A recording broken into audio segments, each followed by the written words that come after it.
Hello everyone, I am रोशन। आज हम बात करेंगे इंटरनेशनल मुद्दे पर। एक हिंदू में एक आर्टिकल आया है जिसका शीर्षक है India's policy towards Bangladesh completely failed, says BNP leader. तो हम आज बात करते हैं कि बीएनपी लीडर जो है बांग्लादेश के यानी बांग्लादेश नेशनलिस्ट पार्टी के लीडर जिनका नाम है अमीर खुसरो मोहम्मद चौधरी। उन्होंने ये बोला है कि कहीं ना कहीं इंडिया की पॉलिसी जो है कम्प्लीटली फेल हो गई बांग्लादेश में। हम आज इस जो आर्टिकल का एनालिसिस करेंगे जो कि इंटरनेशनल पेज पे आया है हिंदू में। आखिर क्या इंडिया की पॉलिसी वाकई में फेल हुई है बांग्लादेश को लेकर, या फिर कहीं ना कहीं इंडिया ने बांग्लादेश में ग्राउंड रियलिटी को इग्नोर किया है।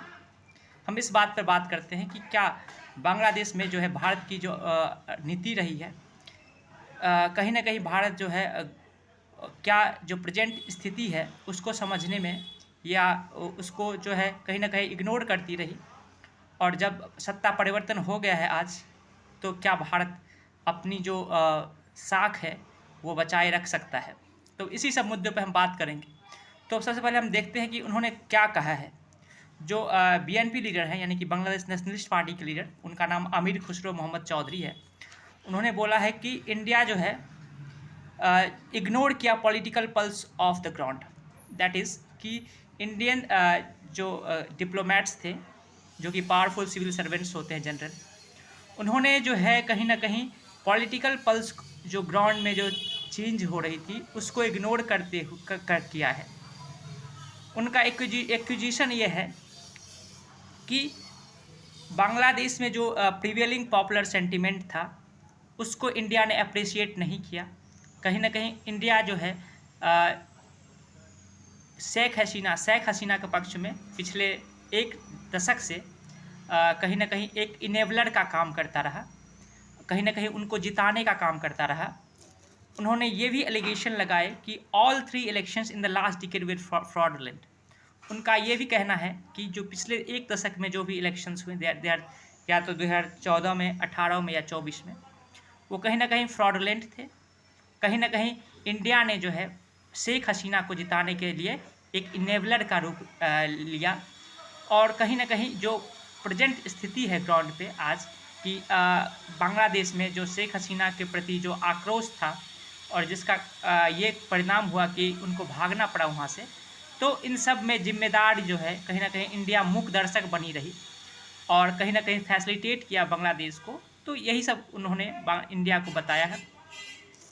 उन्होंने इंडिया को एक्यूज़ किया है कि India played role of enabler in this, और उन्होंने ये भी बोला है कि इंडियन जो एक इकोसिस्टम है उनमें कहीं ना कहीं एक वो इकोसिस्टम जो पावरफुल डिप्लोमेट जो जर्नलिस्ट का है, वो कहीं ना कहीं एक फियर क्रिएट करते रहे कि अगर हसीना नहीं रहेगी बांग्लादेश में तो कहीं ना कहीं इंडिया के सिक्योरिटी को खतरा है और बांग्लादेश पूरा फंडामेंटलिस्ट के हाथों में चला जाएगा, जिसके कारण जो है इंडिया जो है कहीं ना कहीं जो करेंट रियलिटी को भांप नहीं पाई, और कहीं ना कहीं आज जो स्थिति है बांग्लादेश में, तो इंडिया को बहुत काम करने की ज़रूरत है। उन्होंने ये बताया कि अगर ये स्थिति कंटिन्यू रहा, अगर ये ही जो नीति है इंडिया की चलती रही, तो इंडिया कहीं ना कहीं उसको बहुत ज़्यादा काम करने की ज़रूरत है इंडिया को बांग्लादेश में अपना जो है फिर से साख बचाए रखने की, क्योंकि जो स्थिति है आज ग्राउंड पर वो कम्प्लीटली चेंज हो चुकी है।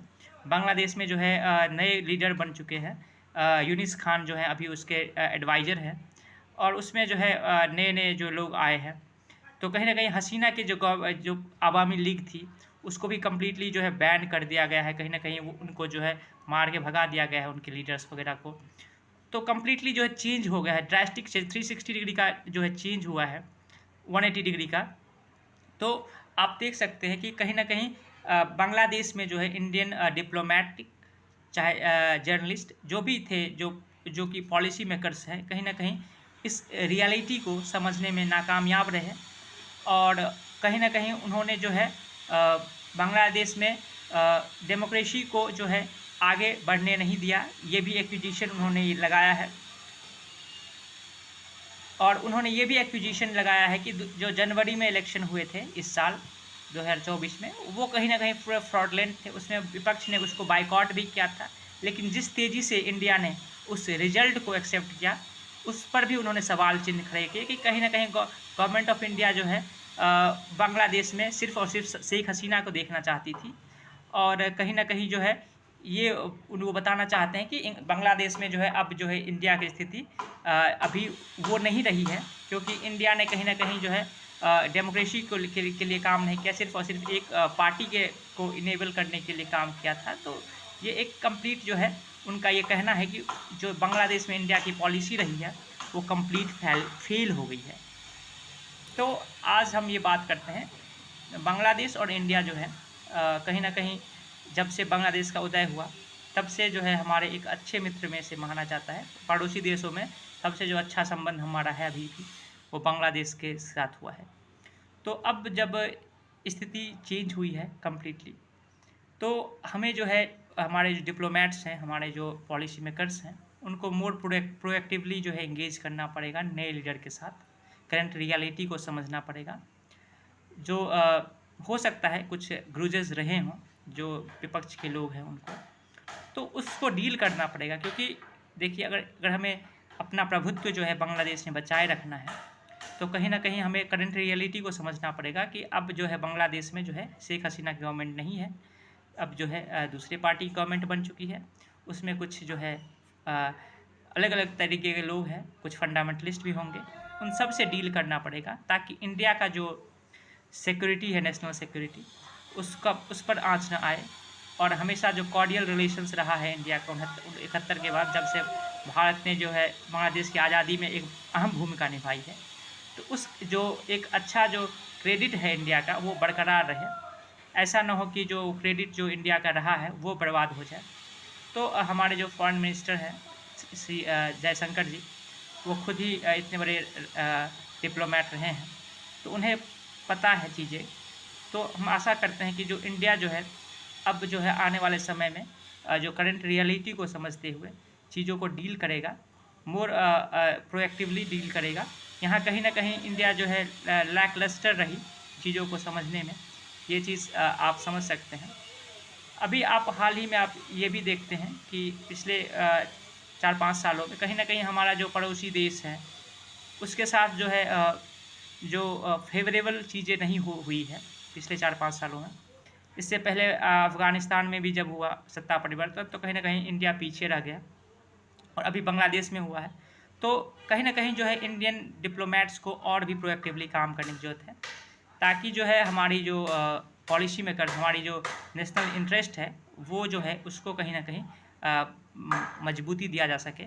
और हमारा जो है हमारा जो फॉरेन पॉलिसी है, हमारा जो नेबरहुड फर्स्ट पॉलिसी है, उसका जो है रियली में जो है इम्प्लीमेंटेशन हो। अभी देखा जाए तो हमारे जो नेबरिंग कंट्री है उनमें से बहुत ही कम नेबरिंग कंट्री हैं जिनके साथ बहुत ही अच्छा रिलेशन आप कह सकते हैं। क्योंकि हाल के दिनों में जो सत्ता परिवर्तन हुए हैं कहीं ना कहीं इंडिया के फेवर में नहीं रही है, चाहे वो मालदीव में हुआ हो, चाहे अभी बांग्लादेश में हुआ है, चाहे हमारा अफ़गानिस्तान में हुआ है, ठीक है, नेपाल में भी जो है कहीं ना कहीं उसके साथ भी दिक्कत आती रहती है। तो इन सब पाकिस्तान से ऑलरेडी हमारा दिक्कत है, और श्रीलंका में भी जो है कभी जो है मिडिल में ग्राउंड में कभी वो चाइना को सपोर्ट करते हैं, कभी इंडिया को। तो कहीं ना कहीं जो है मोर प्रोडक्टिवली इंगेज करना होगा इंडियन डिप्लोमेट्स को, खासकर जो नेबरहुड के जो कंट्रीज़ हैं साउथ एशिया में, कि ताकि जो इंडियन सब कंटिनेंट है हम घर में जो है वर्चस्व बनाएंगे तभी हम जो है बाहर में वर्चस्व बना सकते हैं। तो इंडिया को मोर प्रोएक्टिवली इंगेज करके जो है चीज़ों को समझना पड़ेगा।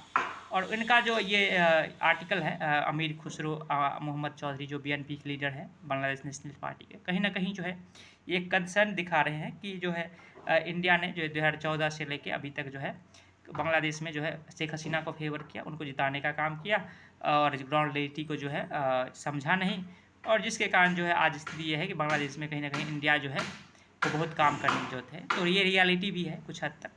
तो आई होप कि इंडिया जो है इन सब चीज़ों से को डील करेगी और एक अच्छा जो है पॉलिसी बनाएगी, ताकि इंडिया की जो साख है, क्रेडिट है, वो हमेशा बांग्लादेश में बरकरार रहे।